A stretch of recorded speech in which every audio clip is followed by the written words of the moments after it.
Item ಯಾವುದೇ ಇರಲಿ try ಮಾಡಿ ಆಚಿ ಚಿಕನ್ ಮಸಾಲಾ. ಜೂನ್ 18ರಂದು ನಡೀತಾ ಇರೋ ರಾಜ್ಯಸಭಾ ಮತ್ತು ಪರಿಷತ್ ಚುನಾವಣೆ ಅಖಾಡ ರಂಗೇರಿದೆ. ರಾಜ್ಯಸಭೆ ಹಾಗೂ ಪರಿಷತ್ ಕಾಂಗ್ರೆಸ್ ಅಭ್ಯರ್ಥಿಗಳ ಪಟ್ಟಿ ಅಂತಿಮ ಮಾಡಿದೆ. ಮಲ್ಲಿಕಾರ್ಜುನ್ ಖರ್ಗೆ ಇಂದು ರಾಜ್ಯಸಭಾ ಚುನಾವಣೆಗೆ ನಾಮಪತ್ರ ಸಲ್ಲಿಕೆ ಮಾಡಿದ್ದಾರೆ. ಆ ಕ್ಷಣಕ್ಕೆ ಲೋಕಸಭಾ ವಿಪಕ್ಷ ನಾಯಕ ರಾಹುಲ್ ಗಾಂಧಿ ಕೂಡ ಸಾಕ್ಷಿಯಾದರು. ನಾಳೆ ರೆಹಮಾನ್ ಖಾನ್ ಪುತ್ರ ಮನ್ಸೂರ್ ಅಲಿ ಖಾನ್ ಹಾಗೂ ದೆಹಲಿ ಮೂಲದ ಪವನ್ ಖೇರಾ ಹಾಗೂ ಕಾಂಗ್ರೆಸ್ ಪರಿಷತ್ ಅಭ್ಯರ್ಥಿಗಳಾದ ಬಿಗೆ ಹರಿಪ್ರಸಾದ್, ಮಳವಳ್ಳಿ ಶಿವಣ್ಣ, ಪಿವಿ ಮೋಹನ್, ತಿಪ್ಪಣ್ಣ ಕಮಕನೂರ ನಾಮಪತ್ರ ಸಲ್ಲಿಸಲಿದ್ದಾರೆ. ಇನ್ನು ನಾಮಪತ್ರ ಸಲ್ಲಿಕೆಗೆ ಒಂದು ದಿನ ಮಾತ್ರ ಬಾಕಿ ಇದೆ. ಇನ್ನು ಬಿಜೆಪಿ ಪಟ್ಟಿ ಯಾವಾಗ ಬಿಡುಗಡೆ ಆಗುತ್ತೆ ಅಂತ ಆಕಾಂಕ್ಷಿಗಳು ಕೂಡ ಕಾದು ಕೂತಿದ್ದಾರೆ. ಹಾಗೆ ನೋಡಿದರೆ ರಘು ಕೌಟಿಲ್ಯ, ಲಿಂಗರಾಜ್ ಪಾಟೀಲ್, ಮಂಜುಳಾ, ಶ್ರುತಿ, MG ಮಹೇಶ್ ವಕ್ತಾರರು, ಹಿರಿಯ ವಕ್ತಾರರು, ಶರಣು ತಳ್ಳಿಕೆರೆ, ರಾಜ್ಯಸಭೆಗೆ ಸದಾನಂದಗೌಡ, ಸುಮಲತಾ, ಸೊ ಪಕ್ಷೇತರ ಅಭ್ಯರ್ಥಿ ಯಾರು ಅನ್ನೋ ಕುತೂಹಲ ಬಿಜೆಪಿಯಲ್ಲಿದೆ.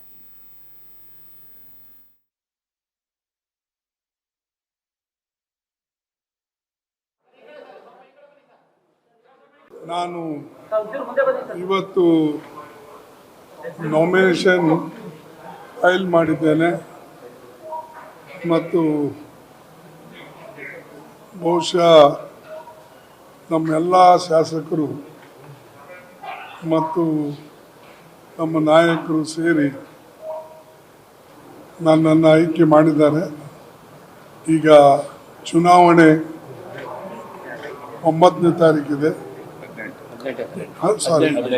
18ನೇ ತಾರೀಕು ಚುನಾವಣೆ ಇದೆ. ಬಹುಶಃ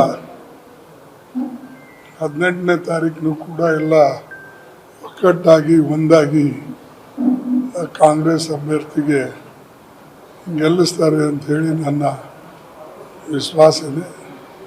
ಅದಕ್ಕೆ ನಿಮ್ಮೆಲ್ಲರ ಬೆಂಬಲನೂ ಕೂಡ ಬೇಕು. ಅದಕ್ಕೆ ನಿಮ್ಮೆಲ್ಲರಿಗೆ ಧನ್ಯವಾದ. ಬಟ್ ರಾಜ್ಯಸಭೆಗೆ ಮಲ್ಲಿಕಾರ್ಜುನ್ ಖರ್ಗೆ ಓಕೆ, ಬಟ್ ಪವನ್ ಖೇರಾ ಯಾಕೆ? ಅವರು ದೆಹಲಿ ಅವರು ಶೀಲಾ ದೀಕ್ಷಿತ್ ಅವರು ಮುಖ್ಯಮಂತ್ರಿ ಆಗಿದ್ದಾಗ ಅವರು ಸೆಕ್ರೆಟರಿಯಾಗಿ ಕೆಲಸ ಮಾಡಿದ್ದಾರೆ ಮತ್ತು ಅವರು ಕಾಂಗ್ರೆಸ್ನ ಮೀಡಿಯಾ ಸೆಲ್ಲಲ್ಲಿ ಸಮರ್ಥವಾಗಿ ಪಕ್ಷವನ್ನು ನಿಭಾಯಿಸ್ತಾ ಇದ್ದಾರೆ. It's okay, fair. ಬಟ್ ಕನ್ನಡಿಗರ ಅಲ್ಲದೆ ಇರೋರನ್ನ ರಾಜ್ಯಸಭೆಗೆ ಕಳುಹಿಸೋದು ಎಷ್ಟರ ಮಟ್ಟಿಗೆ ಸರಿ? ಹಾಗಂತ ರಾಜ್ಯಸಭೆಗೆ ಇಲ್ಲಿ ಕರ್ನಾಟಕದಲ್ಲಿ ಕಾಯಂ ನಿವಾಸಿ ಆಗಿರಬೇಕು ಕಡ್ಡಾಯವಾಗಿ ಅಂತ ಏನೂ ಇಲ್ಲ. ಅದರ್ವೈಸ್ ಆಲ್ಸೋ ಕನ್ನಡಿಗರಲ್ಲದವರನ್ನ ಯಾಕೆ ನಮ್ಮ ರಾಜ್ಯದಿಂದ ಕಳಿಸ್ಬೇಕು ಅಂತ. ಹಾಗಂತ ಕಳಿಸೇ ಇಲ್ವಾ? ಭಾಳಷ್ಟು ಜನರನ್ನ ಕಳಿಸಿದ್ದಾರೆ. ವೆಂಕಯ್ಯ ನಾಯ್ಡು ಅವ್ರನ್ನ ಕಳಿಸಿದ್ದಾರೆ, ನಿರ್ಮಲಾ ಸೀತಾರಾಮನ್ ಅವರು, ಹೇಮಾ ಮಾಲಿನಿ, ರಾಮಸ್ವಾಮಿ, ರಾಜೀವ್ ಚಂದ್ರಶೇಖರ್ ಎಲ್ಲರನ್ನು ಕಳಿಸಿದ್ದಾರೆ. ಆದರೆ ವೆಂಕಯ್ಯ ನಾಯ್ಡು ಅವ್ರ ವಿಚಾರದಲ್ಲಿ ವೆಂಕಯ್ಯ ಸಾಕಯ್ಯ ಅನ್ನುವಂಥ ಅಭಿಯಾನ ಕೂಡ ನಡೆದಿತ್ತು. ಸೊ ಈ ಹಿನ್ನೆಲೆಯಲ್ಲಿ ಕನ್ನಡಿಗರನ್ನ ಕಳಿಸ್ಬೋದಾಗಿತ್ತಲ್ಲ. ಹಾಗೆ ಕೇಳುವ ಪ್ರಶ್ನೆ ಕರ್ನಾಟಕ ರಾಜ್ಯದ ಜನತೆಗೆ ಇದೆ. ಇನ್ನು ತಮಿಳುನಾಡು ಬಿಜೆಪಿಯ ಮಾಜಿ ರಾಜ್ಯಾಧ್ಯಕ್ಷ ಹಾಗೂ ಮಾಜಿ IPS ಅಧಿಕಾರಿ ಕೆ ಅಣ್ಣಾಮಲೈ ಬಿಜೆಪಿಗೆ ಗುಡ್ ಬೈ ಹೇಳಿದ್ದಾರೆ. ಇನ್ನು ರಾಷ್ಟ್ರೀಯ ಅಧ್ಯಕ್ಷ ನಿತಿನ್ ನಬೀನ್ ಅಣ್ಣಾಮಲೈ ಅವರ ರಾಜೀನಾಮೆಯನ್ನ ಅಂಗೀಕರಿಸಿದ್ದಾರೆ. ಈ ಮೂಲಕ ಬಿಜೆಪಿಯೊಂದಿಗಿನ 6 ವರ್ಷಗಳ ಸುದೀರ್ಘ ಸಂಬಂಧವನ್ನು ಕೊನೆಗಾಣಿಸಿದ್ದಾರೆ. ತಮಿಳುನಾಡಿನ ರಾಜಕೀಯ ದಿಕ್ಕು ಮತ್ತು ಪಕ್ಷದ ಕಾರ್ಯತಂತ್ರದ ಕುರಿತು ಪಕ್ಷದ ನಾಯಕತ್ವದೊಂದಿಗೆ ಉಂಟಾಗಿದ್ದ ಭಿನ್ನಾಭಿಪ್ರಾಯಗಳೇ ತಮ್ಮ ನಿರ್ಧಾರಕ್ಕೆ ಕಾರಣ ಅಂತ ಅಣ್ಣಾಮಲೈ ಹೇಳಿದ್ದಾರೆ.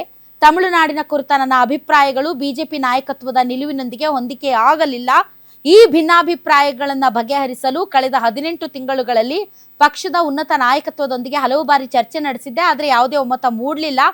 ಅಣ್ಣಾಮಲೈ ತಮ್ಮ ರಾಜೀನಾಮೆ ಪತ್ರದಲ್ಲಿ ಹೇಳಿದ್ದಾರೆ. ಬಳಿಕ ಮಾತನಾಡಿದ ಅವರು, ಹೊಸ ಪಕ್ಷವು ಮುಂಬರುವ ಎಲ್ಲ ಸಾರ್ವತ್ರಿಕ ಚುನಾವಣೆಗಳಲ್ಲಿ ಸ್ಪರ್ಧಿಸುತ್ತೆ.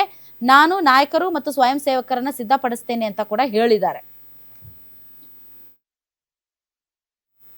ಆ ವಿಚಾರದಲ್ಲಿ ಅಣ್ಣಾಮಲೈಗೆ ಸಹಮತ ಇದೆ. ಯಾಕೆ ಅಂತ ಅಂದರೆ ಬಿಜೆಪಿಯ ಹೈಕಮಾಂಡ್ಗೆ ಕರ್ನಾಟಕ ಮತ್ತು ತಮಿಳುನಾಡಿನ ಪಲ್ಸ್ ಅರ್ಥ ಮಾಡ್ಕೊಳ್ಳೋಕ್ಕೆ ಸಾಧ್ಯ ಆಗಿಲ್ಲ ಅಂತ ಅನ್ಸುತ್ತೆ. ಯಾಕೆ ಅಂತಂದರೆ ಇಲ್ಲೂ ಅಷ್ಟೇ ರಾಜ್ಯಾಧ್ಯಕ್ಷರು ನೇಮಕ ಮಾಡದೆ ಹಾಗೆ ನೆನೆಗುದಿಗೆ ಬೀಳಿಸಿದ್ದಾರೆ.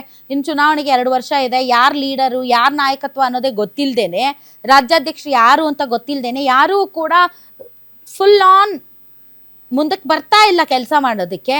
ಹೀಗೆ ಇನ್ನೇನು ಚುನಾವಣೆ ಹತ್ರ ಬಂದಾಗ ಟೇಕನ್ ಫಾರ್ ಗ್ರಾಂಟೆಡ್ ಅಂತ ನೀವು ಅಂತ ಹೇಳಿಬಿಟ್ರೆ ಅವರಿಗೆ ಕೆಲಸ ಮಾಡೋದಕ್ಕೆ ಇನಫ್ ಟೈಮ್ ಸಿಗೋದಿಲ್ಲ. ಹೀಗಾಗಿ ಇಲ್ಲಿಯ ಪ್ರಾದೇಶಿಕತೆಯನ್ನು ಅರಿತು ಇಲ್ಲಿಗೆ ಬೇಕಾಗಿರೋದರ ಬಗ್ಗೆ ಗಮನ ಹರಿಸೋದಕ್ಕೆ ಪುರ್ಸತ್ತೇ ಇಲ್ಲ ಬಿಜೆಪಿ ಹೈಕಮಾಂಡ್ಗೆ. ಅಲ್ಲಿ ದೇಶದಲ್ಲಿ ಆಗ್ತಾ ಇರೋ ಸಮಸ್ಯೆಗಳಿಗೂ ಮೌನ, ಇಲ್ಲಿ ರಾಜ್ಯ ಬಿಜೆಪಿಯ ವಿಚಾರಗಳಿಗೂ ಮೌನ ವ್ರತ ಬಿಜೆಪಿ ಕೇಂದ್ರ ಸರ್ಕಾರ ಅಥವಾ ಬಿಜೆಪಿ ಪಕ್ಷ.